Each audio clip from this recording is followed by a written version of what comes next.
Hi, I'm Gretchen, And I'm Becca. and we're two curious ladies on an adventure to learn more about cooking, cannabis. And the fine art of gluttony.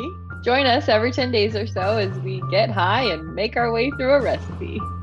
Step inside and let the consumption begin.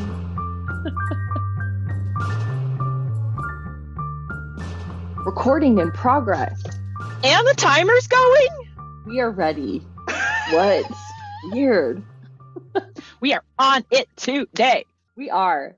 We're excited to keep going with our France journey. We're closing in on the home stretch here.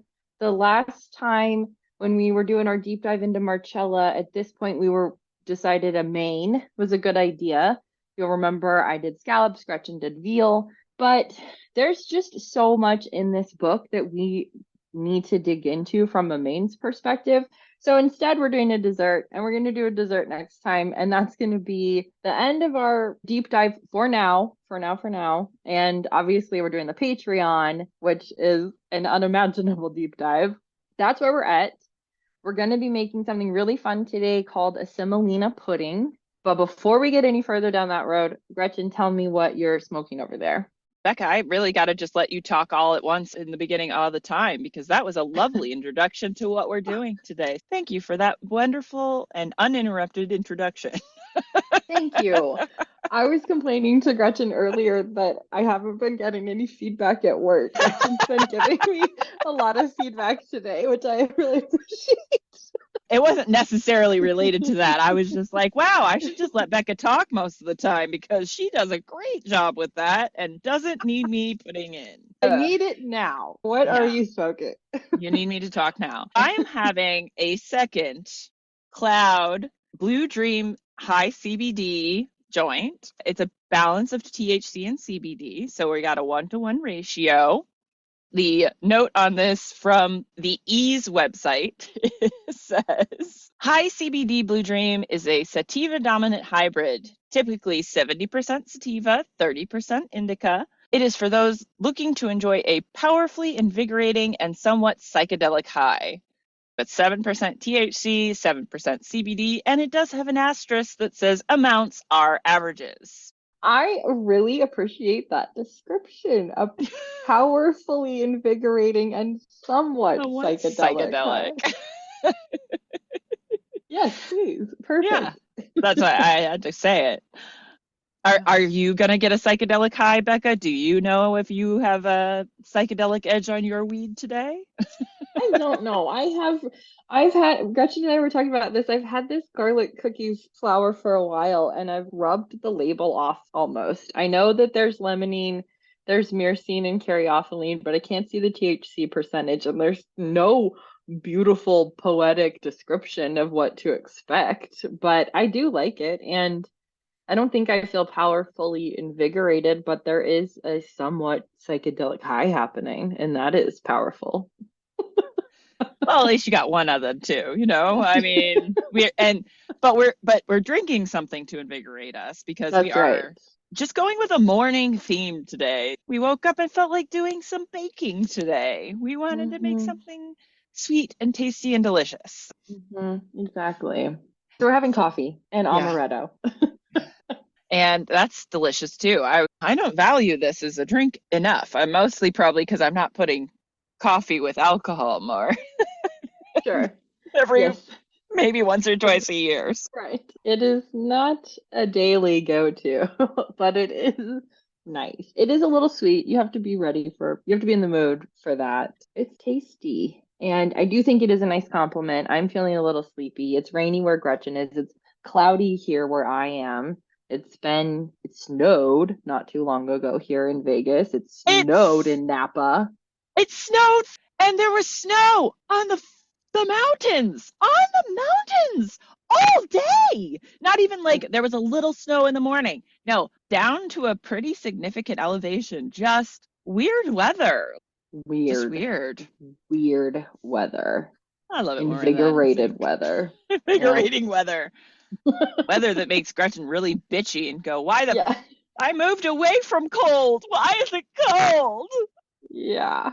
It's weird. So we're getting cozy with our coffees and our cannabis, and we're making a milk pudding, which I've never made before. And I'm not a big pudding person. Gretchen and I were talking about this not that long ago. I hate Jello, gelatin, boba tea, what's tapioca, most puddings. I don't like flan. I don't, so Okay, flan, I understand. That's an yeah. egg thickened.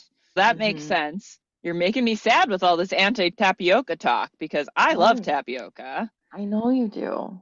It's another one of our many forks in our culinary preferences. Although, to be fair, not that many like tapioca. I am Mhm. especially fond of it, but I feel like I am a weird person. I'm still intrigued though, mostly because this is a recipe that doesn't need any eggs, so I was drawn into it that way. But it does include semolina flour, which we've used before for pasta. This sent up a little ding ding ding ding ding ding ding for Gretchen and for me for other reasons, and so this is going to be a fun one, I think. I wanted to do a semolina pudding for forever. One of the first dessert cookbooks I got had a semolina pudding recipe in it. I was always deeply intrigued by, just never quite got around to making it. That's why I was so excited when you were like, there's a semolina pudding. I was like, there's a semolina pudding.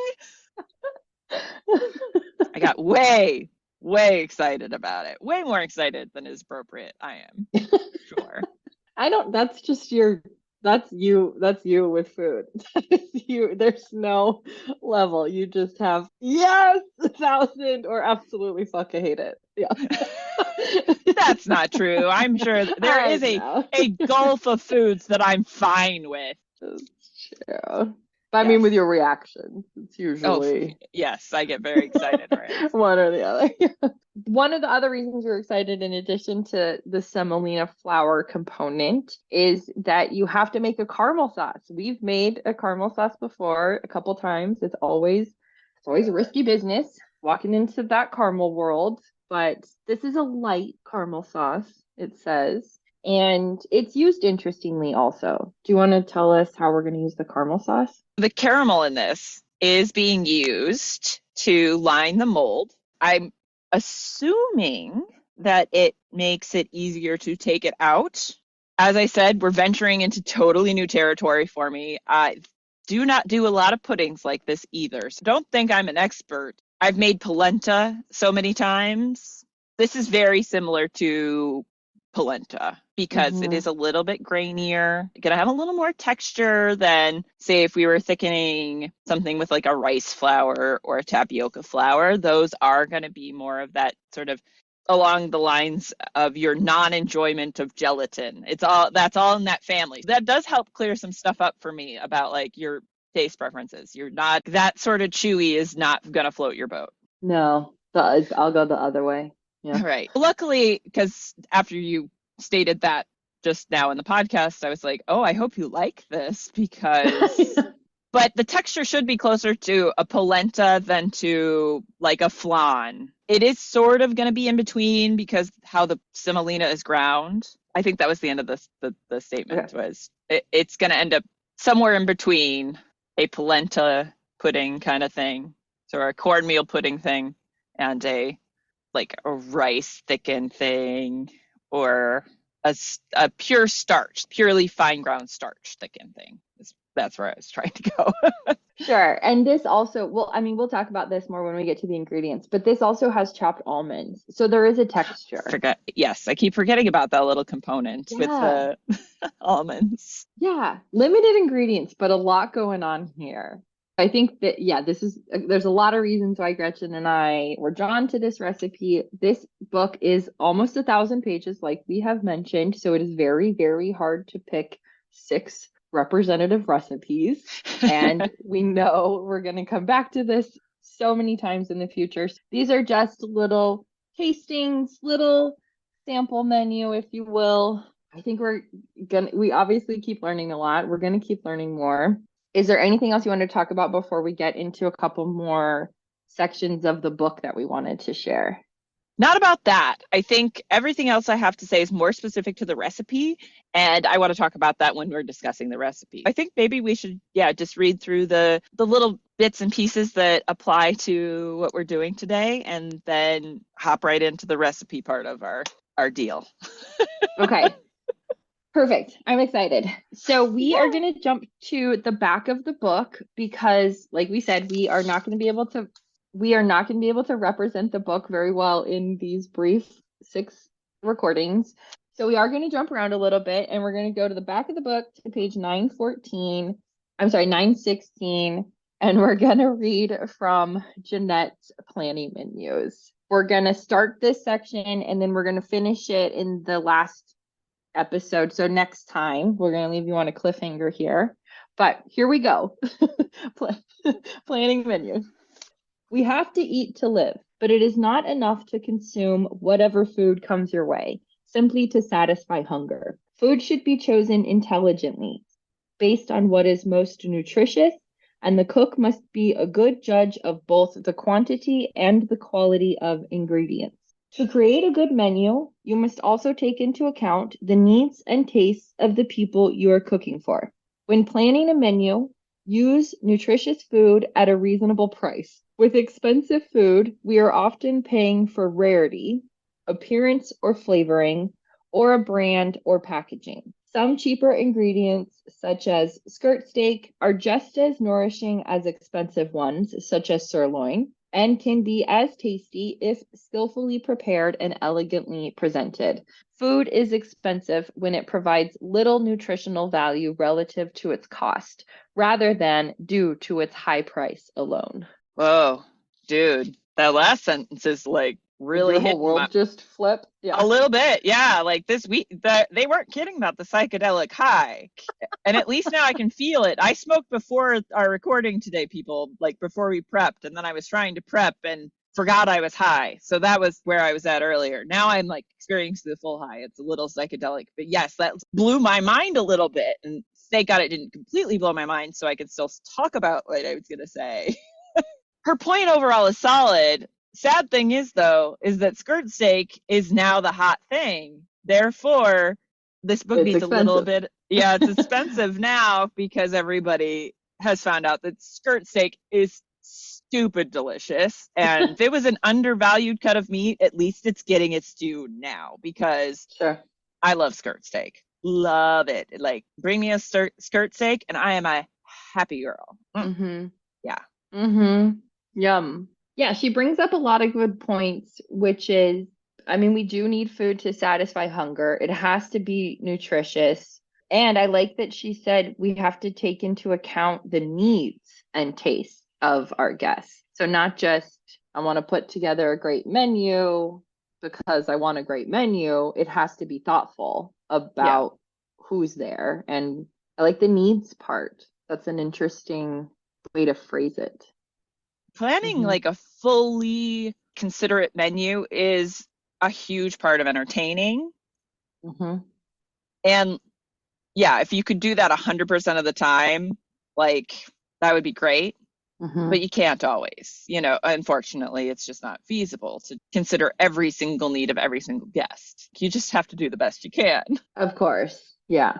But I try to I make mean, sure yeah. there's at least two dishes that everybody can enjoy. It's like that are taking Mm-hmm. everybody's needs into consideration. Yes, very thoughtful right up front about what is an important part of planning a menu, including the cost component, which I also really appreciate because I feel like a lot of cookbooks will just kind of say plan the best menu you can, and sometimes their recipes are very expensive and it is prohibitive to sometimes cook certain things. And I do appreciate her bringing in just that kind of umbrella perspective of how to approach it. And it's okay to pay for things if they're expensive, but you need to make sure what you're getting out of it on the other side is worth the cost. And that is very interesting because if you think about nutritional value to cost, like let's talk about truffles then. And they're just one of the most absurdly expensive things in the entire world at this point. How do you justify truffles existing and being what they are? It's so interesting. I think one of the reasons we love this book so much is that we have so many interesting conversations based off of 2 paragraphs from her planning menus page. Like, it's so intriguing to us.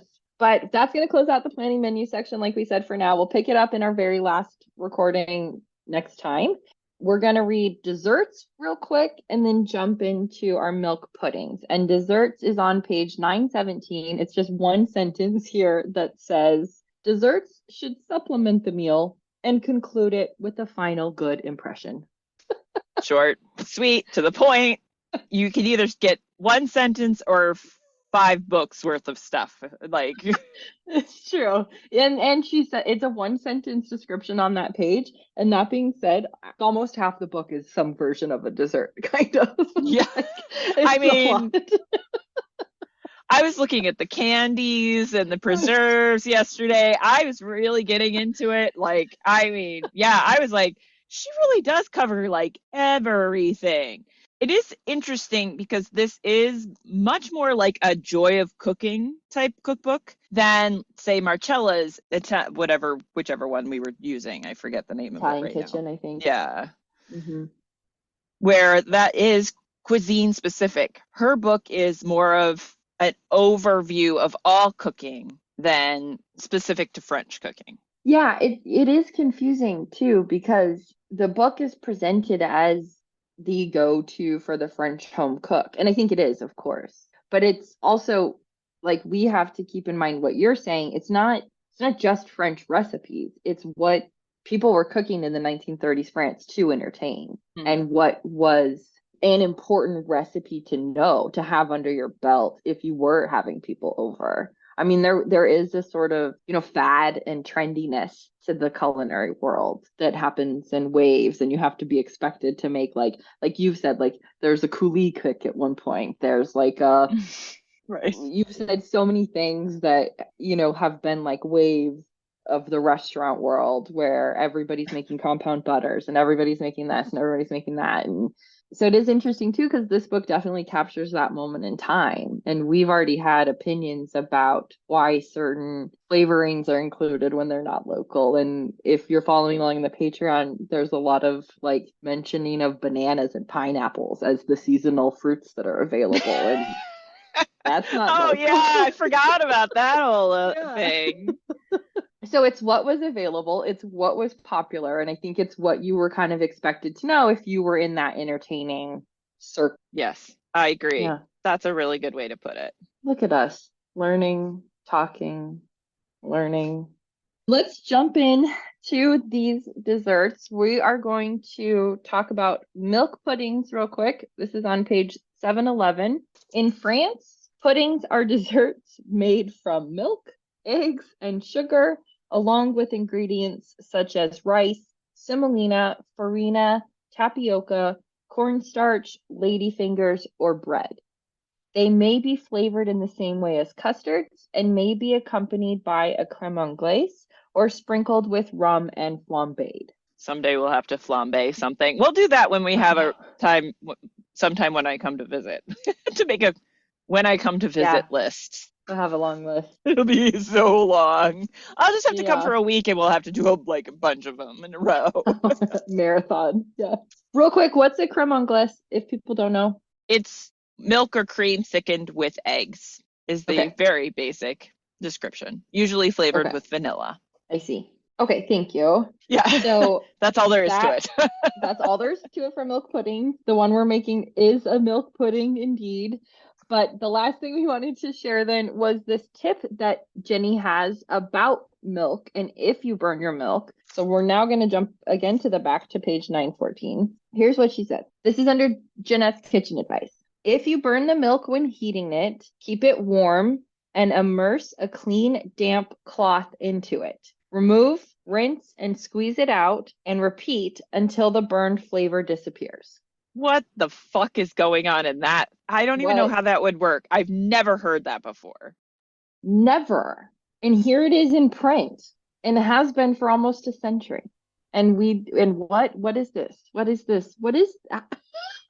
It's so funny. I love this book.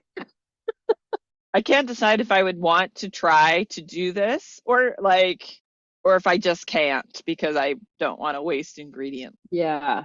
Maybe you could do a test another time of just a little bit of milk Okay, yeah.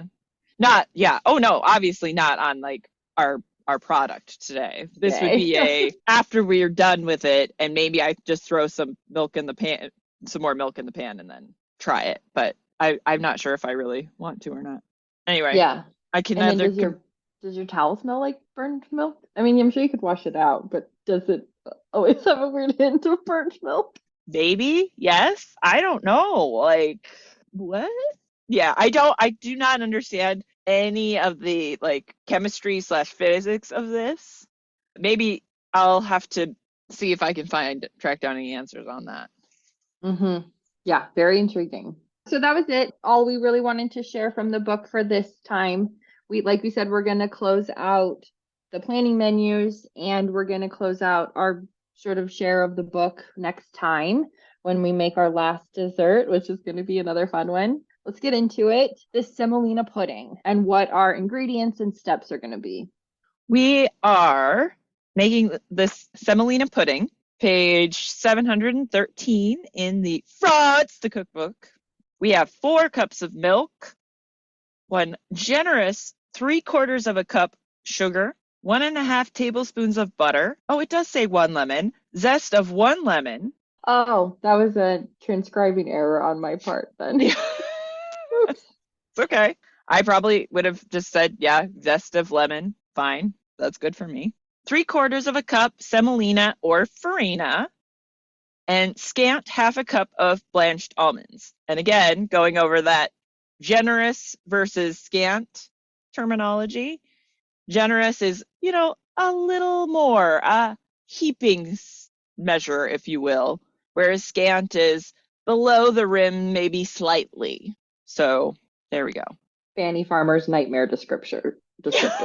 Yeah, right? Like Fanny would have such a problem with this book. Level, level, level. Jenny's like, yeah, over, under, whatever. To What be fair, was the what was the prep time and cooking time on that? it says 10 minutes for prep and cooking time is 35. Thank you. So here are our steps for the semolina pudding. We preheat the oven to 425 degrees Fahrenheit.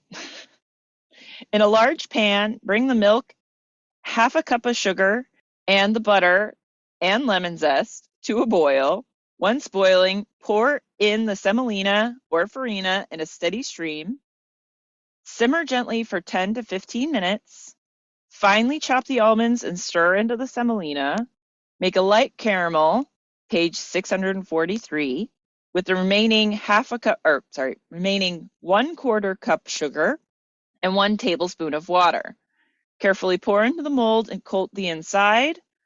Pour in the mixture, the semolina mixture. I'm adding that because I feel like saying the mixture is weird.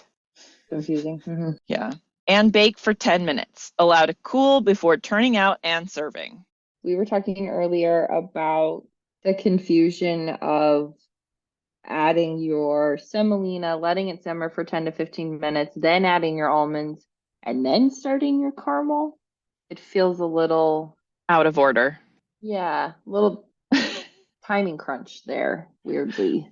Yeah, I was saying to Becca that my culinary training beat into me like prep your molds, prep your molds, prep your molds. So by that standard of thinking, your caramel would come first, then you would make your mixture Mm-hmm. The mixture. and put that into the pan, then bake. So, but we've negotiated for while the semolina is cooking, we are going to make our caramel Mm-hmm. instead of saving it till after the pudding is made, because it doesn't make sense to allow your mixture to cool down before putting it in the oven. That just increases the cooking time. So, Well, I had a question about that because it never says to turn the heat off. I mean, it says to take it to a simmer from a boil, but then it never says to turn the heat off or completely like reduce it after that. So is it supposed to yeah, stay simmering until we pour it into the mold? Actually, it could be bred that way. You're right. That it like that you are supposed to make the caramel while the semolina is cooking. So I think it's just not super clearly written Yeah, it as is part of the confusing. issue. We also were confused or had question marks about the type of mold. What is that? What are we supposed to be using? What size is it? There's no clarity on that. We had read her whatever it was called, The equipment. utensils, Yeah. equipment, yeah. And there were a couple of mold descriptors, but again, it just kind of said cake pans and molds. And so I'm using I think an 8x4 bread pan. I think mine's only 3 inches wide, probably, and like 10 inches long. Hmm. Sorry, I'm high, so I just went, sounds like we're talking about dicks. Like, Yeah, our girth or length. uh, So, so the so there was a few things with the steps, while simple, which we appreciate simple, are lacking in the full context we might appreciate as people who've never made this before. So we're gonna do our best. And sorry. Gretchen's already concerned about the amount of caramel not being enough for her pan. So we Yes, have to yeah. navigate that too. Right. And just because as soon as you take caramel off the heat, it's going to start hardening. And that small of an amount is going to harden very quickly. So, I get that we probably don't want a thick coating of that caramel on the outside of, like, in the pan. It's not going to be like a creme caramel or a flan where you have a thick layer of caramel on the underneath the pudding. It's going to be kind of just a light coating to flavor the outside, I think. Hmm. Since I've never made a pudding like this before, this is all conjecture on my part. We're going to Yeah. all do this together. Huzzah. Hmm. Huzzah. So, yeah, I'm going And to make it's a little extra caramel, I think. okay. More of a half of a cup. I know that doesn't seem like a lot more, but I don't want to have so much that it's too much. Yeah. Yeah. And it's just sugar and water. There's no Nope. butter in here. Yeah. Nope. Okay. So when we get into the kitchen, we're the first part of this is bringing that milk with the portion of sugar, butter, and lemon zest to a boil. So that's going to be our first step, and then kind of a four-part process from there. So this will be our first part here. And then we've Yep. got to get our semolina added, get our almonds added, and make our caramel. So, Oh boy. okay. It's a Oh lot. boy, it's right. Oh boy, here we go. Here And we go. we've got a timer going too. We're not letting ourselves just We have float around here. Yeah. 53 minutes left. I Okay. have total faith that we will be done within that time. Okay, we got this then. We Let's do got it. it. Let's do it. Go. Go, go, go. Here we are in the kitchen. We have our milk in our pan with a half a cup of sugar, the zest from one lemon, and a tablespoon and a half of butter. We're over medium high heat, giving it a little stir every once in a while just to keep things moving. And we thought we needed to highlight a couple of things that we forgot to talk about before we came in here.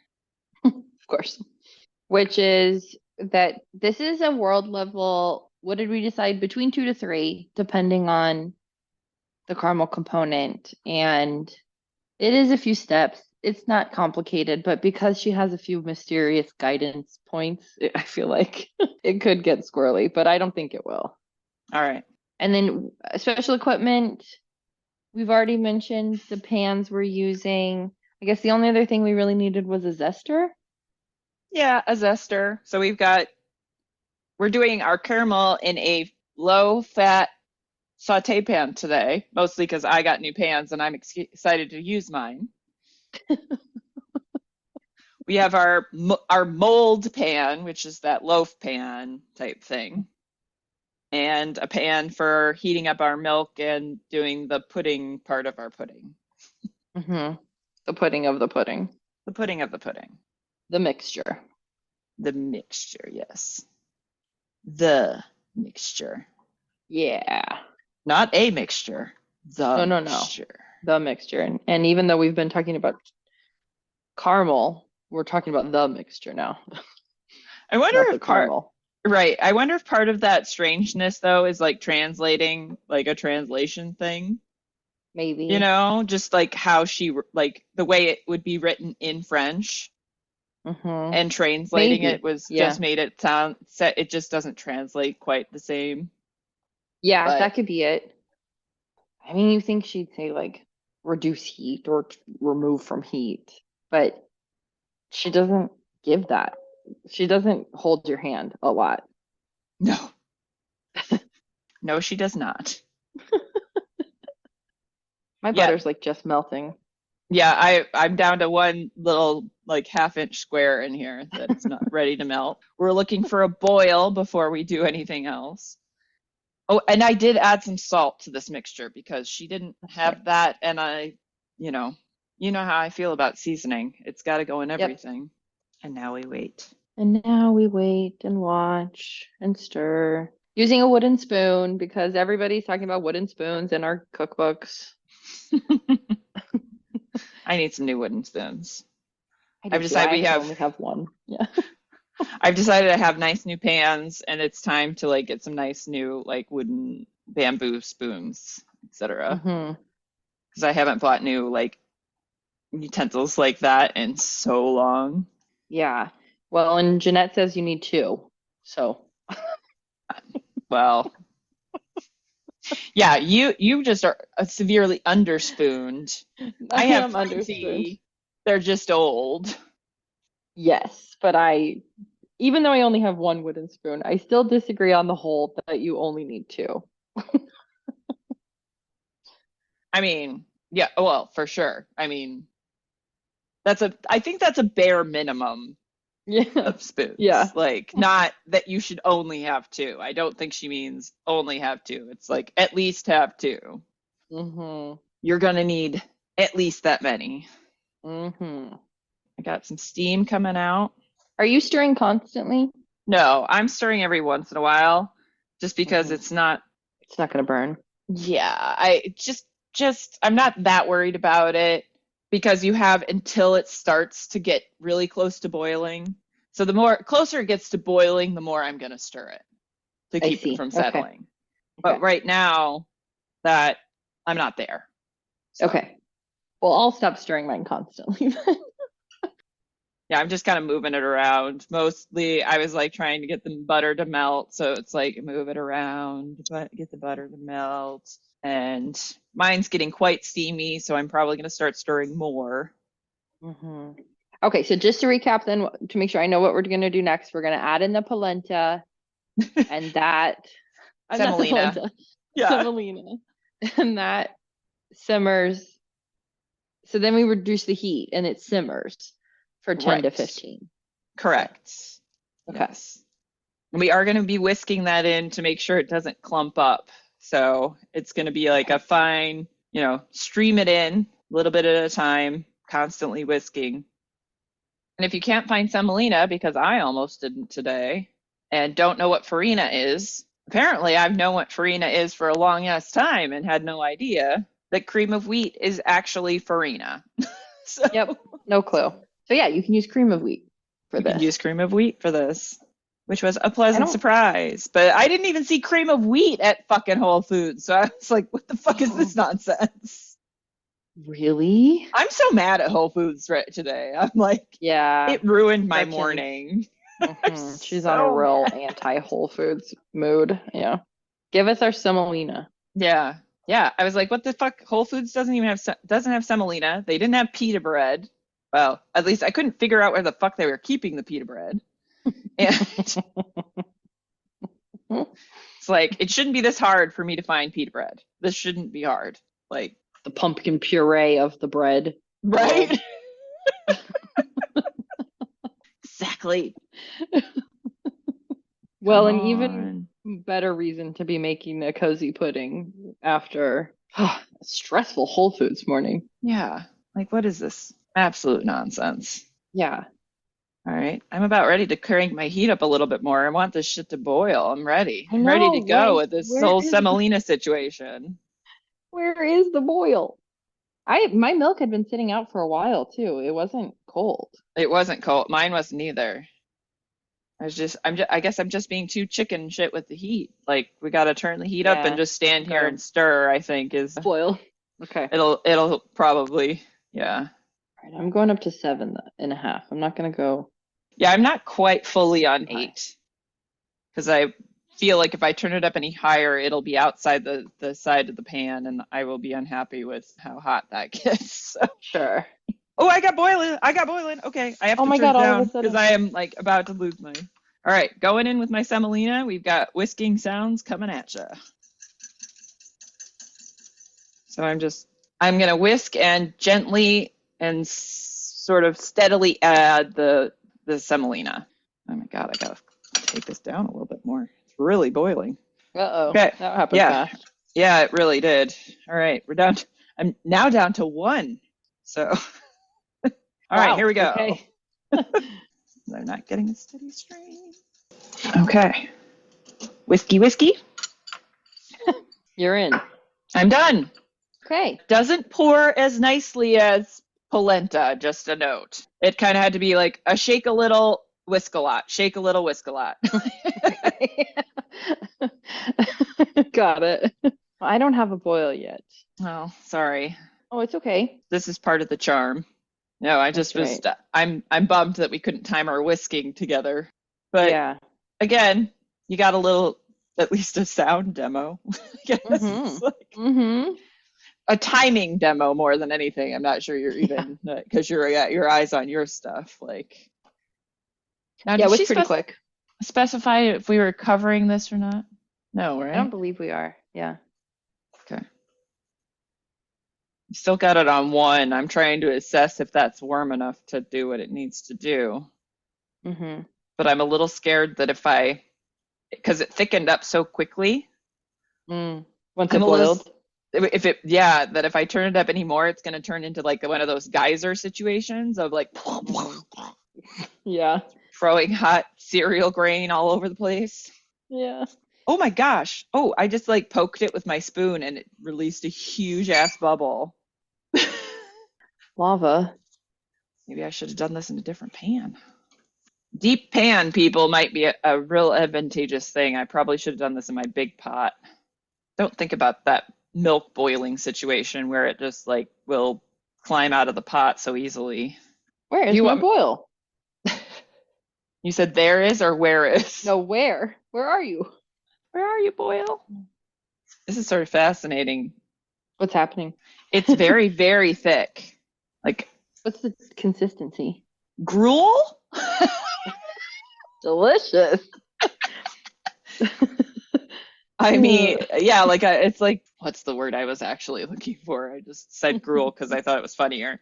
Like a porridgey kind of consistency. Mm-hmm. Yeah, I mean, this is kind of like a fancy oatmeal. Yeah. I mean, I think there's places that have like there's like a traditional semolina breakfast pudding. Mm-hmm. I mean, I think once you get the hang of it, it's probably easy. I just can't even get a boil go.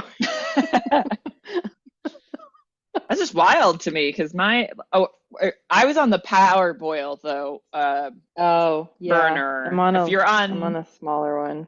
a normal burner, that's probably part of what's going on. I think I'm getting close. Definitely has a polenta, almost like a finely ground polenta texture. Mm-hmm. What's the difference between semolina and polenta? Well, polenta's corn. Uh-huh. Semolina is a wheat, a variety of wheat. Okay. So I mean, at the end of the day, they're both grains. So, like, Sure. what is the difference? Different species Taste. of grain, you know? Yeah. Yeah. How is it ground? Like, the semolina is usually ground a bit finer. I was a little worried. Okay, boil. Sorry. Got a boil. Yay! No, that's Whew. fine. Okay. Turn it down a little, and then here I go. I'm gonna pour in my semolina and whisk. Yep. That's correct. Yeah, definitely a shake and then stir situation. Yeah. It does not pour like polenta. I was very sad. Uh, It's too fine. And I think it like you get that steam coming off the milk and that yeah, just like makes the surface just all clump together. So yeah, learning experience here. This is I've never done I've never yeah, done semolina like this, so this is totally new to me. yeah. Okay, whisking, whisking, whisking, I don't know how long mine's been cooking. whisking, Mm. whisking. Very akin to cream of wheat in texture if you put it in your mouth, like same sort of texture. Yeah, I keep thinking of the Matrix when they're eating Matrix. on the in the first one when they're eating on the ship for the first, or like Neo has the food on the ship for the first time, and they talk about it as cream of wheat. Oh, Sure. don't remember I've that. seen that movie so many times. I don't know. I don't know that I've seen it. I've definitely seen it at Hmm. least once, but I think I've only seen The Matrix one time. I'm No joke, probably I've seen it at least like 30 times, at least. at least. Yeah. I mean, no particular reason why I haven't really watched. I think I've seen it like bits and pieces on like network television over time, you know. Yeah. Yeah, exactly. It's not like I don't have any concept, but I guess I don't remember that bit in particular. Or I always tuned in. They start talking about what people taste. How do you taste? How do you know what I taste is what you taste? And they're comparing it to cream of wheat. And how did the robots know they got the taste of cream of wheat right if taste is subjective? And it's very interesting.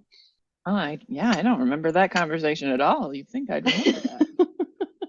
Well, I'm all in with my Okay. semolina, and I mean, it's not like simmering with like a bowl, like a bubbling. But what is your temperature at right now? I'm still on one just because I'm concerned Hmm. about turning it up any higher than that. Oh, Hmm. let me just hit everything. I'm worried about burning here because it's so thick. So Hmm. I'd rather keep it on like a really low temperature and maybe Hmm. cook it just a smidge longer Yeah, then risk a than burn. risk burning. Yeah. Well, should we start our caramel then? Our I light think caramel? so. Okay. Yeah. I don't know. Quarter of a cup in this pan actually looks like a lot of caramel. I've You think changed it'll my be enough? mind. Okay. If not, I'll make more. I can always make So a you second just batch easy enough. So, and then we'll work on adjusting. I might have to switch to some sort of scraper. I moved to a silicone kind of Did you? spatula thing. Okay. Yeah. Then I will too. Because this stuff is sticky. It's pretty thick too. Yeah. Oh yeah, that's way better. Slides right off the spoon too. These Dream Farm sub spoons are so awesome for this. Please sponsor us, Dream Farm. Please sponsor us, Dream Farm. Like, how do we know when this is done? The pudding The part, caramel. The the caramel. caramel. Oh, color. We're looking for color here more than anything Okay. else. So, Okay. but since we've chosen a nice low pan, our water's going to evaporate pretty quickly. I'm a little worried mine's gone. I can't tell if it has stuff in it that hasn't dissolved yet, or if it's going to go crystalline on me here. Hmm. I might have to add a little more water and Okay. try this Yeah, again. it's so thick. Well, and I'm worried mine went all. I needed to break my crystals down again. Oh, uh-huh. There we go. That's better. Yeah, because trying to get a like temperature measurement on this would be pretty impossible. You could try an infrared thermometer, but like, It's such a small amount. yeah, you would never be sure if you're actually measuring your caramel or if you're measuring the pan. So Uh-huh. Sure. you have no choice but to just do this one by feel. And are you still stirring your Yes, every your once in a mix the while here. mixture? The Yeah. mixture, just to turn it over, make sure we got nothing burning at the bottom. Hmm. I mean, I think it's looking pretty well cooked. Mine has probably been going for at least 10 minutes now. Unfortunately, I forgot Hmm. to note what time I put it in. I know. I was thinking that too when you went, and I was like, oh shit, we're not tracking time at all. Yeah, I was not paying attention. Well, you had to go. Yeah, otherwise I ran the risk of actually having a problem with things burning slash boiling over. Mm-hmm. I'm almost ready to go with my caramel. It Okay. is going quite quickly. So tell I me do have what it looks like. What is happening? it's got a slow bubble going on, but it is kind of golden in color right at the moment. And I like just because I know when you reach this stage, it's going to go over pretty quickly. Mm-hmm. I'm probably going to go for my pan now because it's Okay. going to be. So here we go. See how this goes. Oh my God, turn the burner off for fuck's sake. Oh, it's not so bad. I was sort of right. Okay. It's So almost enough. I'm gonna almost. have to, yeah, so hang on, I gotta rinse my pan out so I can start a new batch. All right, I'm gonna put a little more water in. The volume of water doesn't matter so much. She just is using a tablespoon because it'll evaporate fairly quickly, so your caramel will go a little faster. But if you add Mm-hmm. more water, you just have to wait for it to cook out for the sugar to start caramelizing.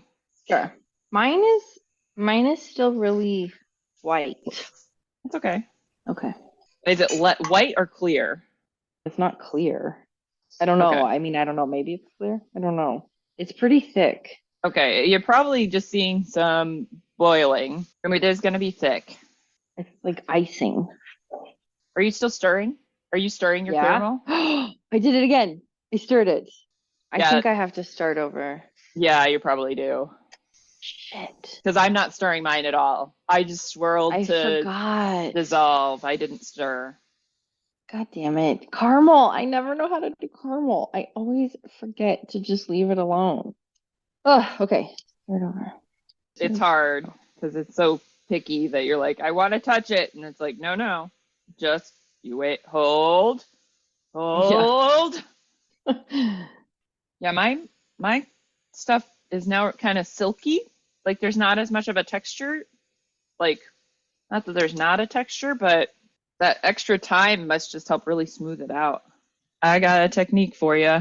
When you go to pour it in the pan, you got to hold one in one hand and sort of pour it around the edges and Okay. twist while you're doing it, and that'll help get you some coverage. But I mean, still mine is not, yeah, Yeah.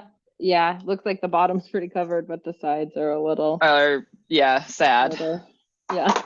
Okay, I'm going again on my caramel. I mixed it just enough to get it blended for a second, and now I'm not touching it. Okay. Okay. Do we need to put our nuts in the mixture? Yes, we do. All Okay. right, going in, stirring those almonds in. Okay, I've got a boil on my caramel. All right, good. Just give it a little shake in the pan for a second. I didn't stir. All right, I'm going into my pan here to see what this looks like. You're pouring your mixture in your pan? Mm-hmm. Not bad. I've got caramel.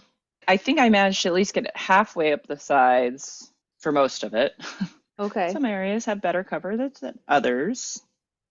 But I probably should have followed my instinct with thinking that the caramel, that would have been better to have more caramel to get that coverage, you know? Okay. Yeah. Okay, so I've got a lot of like boiling happening over here. Just don't touch it. Yep, don't touch it. It's gonna go quick. You'll have caramel soon. It's coming. Ugh, so scary. All right, the bubbles are getting smaller. Okay, you're getting there, sounds like then. Okay, I'm scared. You're fine, you're great. Okay. Thank you for the feedback. You're doing great. Yeah. You've got this. Yeah, that lining the pan thing is the hardest part, I think. Yeah. Can I stir this? What? The caramel? Yeah, you can swirl the caramel a Oh, little bit. swirl it, yeah. Yeah. But not, just be gentle. Yeah. I'm gonna go in with my pudding Okay. into the oven, if you're okay with that. Okay. Oh, into the oven? Yeah, yeah, go. Okay. We have exactly 10 minutes left on the timer. Wow. The other thing I probably would have liked is a little bit more of a description of what are we looking for browning on the top? Are we, Yeah. How do we know what it's done? what are you looking for as far as done? Okay, I think I'm done over here. Okay. You need me to look at it, or are you just gonna go with it? Yeah, I don't know. I don't know if I broke it or ruined it again. Oh, yeah. It Ugh, crystallized again. But I hate caramel. okay, you know what? Mm, put a little water in it and bring it back to a boil. Okay. And we'll try that and see if it works. Because all we really need to do is have it like be a slightly pourable texture. Yeah. Okay. I think I got it back. All right. Because the caramel is going to sort of, I mean, I feel bad because I'm like, I hope I'm not going to steer you wrong on this, but I think that as long as because is it have any color to it yet or no? Yeah, it's like a Okay, light a color. light color. Yeah. Do you want to try and get more color on it, or do you just want to try and get the line the pan? I just want to try to light the pan, I think. Okay. I think I'm You're done like, with my I'm attempt. good. I'm good with Yeah. this. Yeah. Mm-hmm. Mm-hmm. So, but are you landing more on a world level 3 then? Yep. Anything caramel for me. Like honestly, like we didn't read her instructions on like what a light caramel said because it was basically just like bring to a temperature the water Right. and Boil sugar. it and yeah. Yeah. But I still like I need a Yeah. little bit more hand holding. These are really hard for me. Sounds like we have a caramel project for the next time I come. We gotta do caramel Yeah. together. 'Cause this is not fun. It's kind of chunky. Yeah, I'm not sure that that'll matter really. Okay. Hopefully. I started with such enthusiasm and now I'm like mad. Now you're like, I mean, I'm fuck not you, mad, but like, caramel. yeah, Yeah. like, ugh, hate curl. It's really hard to get it on the sides. Yeah. I that's why I was like, I think it's gotta be you gotta have more. Like you just Yeah, need extra. yeah. Oh, okay. Huh. Yeah, okay. Don't worry. Yeah, don't worry about the caramel. Okay. And literally, I don't think worry about really getting it up the sides because it's actually boiling around mine. Okay, so it just needs to be in there. It just needs to be in there. It's not even like, yeah, don't worry about what it looks like. Okay. If it's got All some right caramel then. color, it might do its own thing. Okay.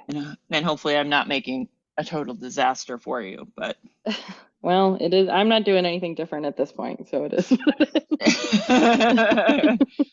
But my mixture thickened up a lot. It's very it's super almost thick. Yeah. mashed potato-y. Yes. Yeah. That is a good descriptor. I don't know why I didn't think mashed potatoes. Okay. Okay, and then how long does it bake for? 10 minutes. 10 minutes. All right, I'm going in finally. Fucking Okay. finally. Okay. So at 4:41 when you're going in, 4 minutes and 41 seconds left on the clock. For you. I meant when you put yours in. But Okay. yes, 4 minutes and 41 seconds until mine is done. So Oh, I see. Oh, on our timing, our on self-timing our clock. timer, I yeah, see. and that's when you put Okay. yours in. So I see. Oh, okay. So not too bad, but a real yeah. scramble. Well, and we will have to wait until this cools down to do our little outro. Yeah. I probably shouldn't have cooked my caramel so much. Mine went a little bit further and it looks like it's cooking more. Oops. So yours being on the lighter side might have an advantage. I hope so. I hope the way that that ended up was an advantage because I have feelings. You have feelings. Yeah. Yeah. We'll see you guys in the future. We'll see you in the future with hopefully delicious stuff and better feelings. Yeah, right. We are in the future. The milk pudding future. The semolina milk pudding future. Yeah. I will say right up front, my caramel disappeared. It was so light to begin with, and now it just got absorbed in. It does look like the edges are a little slightly different color than the rest, but I was telling Gretchen, mine kind of looks like a mashed potato casserole.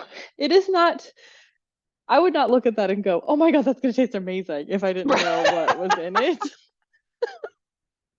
You'd be very dubious about what was happening. Yeah, Uh-huh. I can see that. Unfortunately, I'm sorry. I did not steer you correct on this one.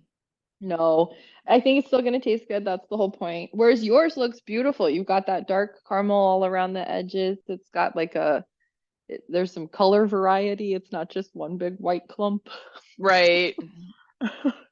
Although I was saying that it looks like because the caramel was thick on the bottom, and there were like chunks of nut in my mix.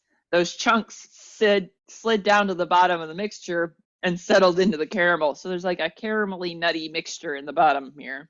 Delicious and definitely not supposed to be there. Yeah. Well, all right. Are we tasting this then? Let's do it. I like it. Took us an awfully long time to get to this. No. But I also like it. I'd probably not do the chunks of almond again necessarily. Like I'd chop it much finer. Like really chop it in. Yeah. I think I might have overcooked the mixture on the stovetop a little bit. I think it's just a little too set. Exactly. It doesn't have any puddingness to it. Is it dry? Potato. It's not dry. No, but it's just like a real thick mashed potato. Mm-hmm. Does it have any bounce to it? It has a jiggle. Okay. Kind of. I don't know that I like it. Yes, a lot. Yeah. I actually really like it. I just don't know if this would be something I'd necessarily go out of my way to do again. I agree. There was like an addendum recipe to this one that was semolina pudding croquettes, where you like fry it as a next step, I think. And that could be kind of cool. Well, I definitely want to try it because it would be similar to that other thing that I was telling you about that was like the semolina squares. Mm-hmm. So you'd have that similar fried semolina thing. So I definitely am going to try that after this cools down and like sets overnight maybe, because I think that'll be good. I really like the flavor though. And I like the semolina because I can taste a little bit of, what's the word I want? I can taste it. There's a little texture there. It's reminding me of like a flavor of grits or something, but but it's so smooth. It's just like a real subtle earthiness in there. Yeah, not as sweet as like a corn something. Yeah. I wish I put some more lemon in. I definitely think it would be more interesting if you flavored it in some way. Orange or... Yeah, but kind of a good recipe to have in your back pocket for if you need something like mildly impressive that somebody wouldn't have seen before and you don't have a lot of time to put something together. It would definitely fit the bill. For sure. But yeah, I don't know that I'd really want to serve it to anybody though. Like as a first choice dessert. Right. It wouldn't be a first choice dessert. This is like emergency dessert. Yeah. Yeah. So, well, it goes the way of the mushroom soup a little bit for us then. Not a bad thing, but not something we're like in love with. Could use some improvement. Yeah. Well, hopefully we can make up for it with the eggless shortbread cookies next time. Because we are going to dig into those guys. Yeah, we are. And that will close us out with our Jenny. So one more France, the cookbook, and then we move on to the next, which we don't know what that is. But it'll be something. Yeah. It'll be something. Absolutely, it'll be something. So, all right. Guarantee that. Well, then off we go. Off we go. Interesting textured pudding. I got them back. Coconuts are back. The coconuts are back. The coconuts are back. The coconuts are back. The end.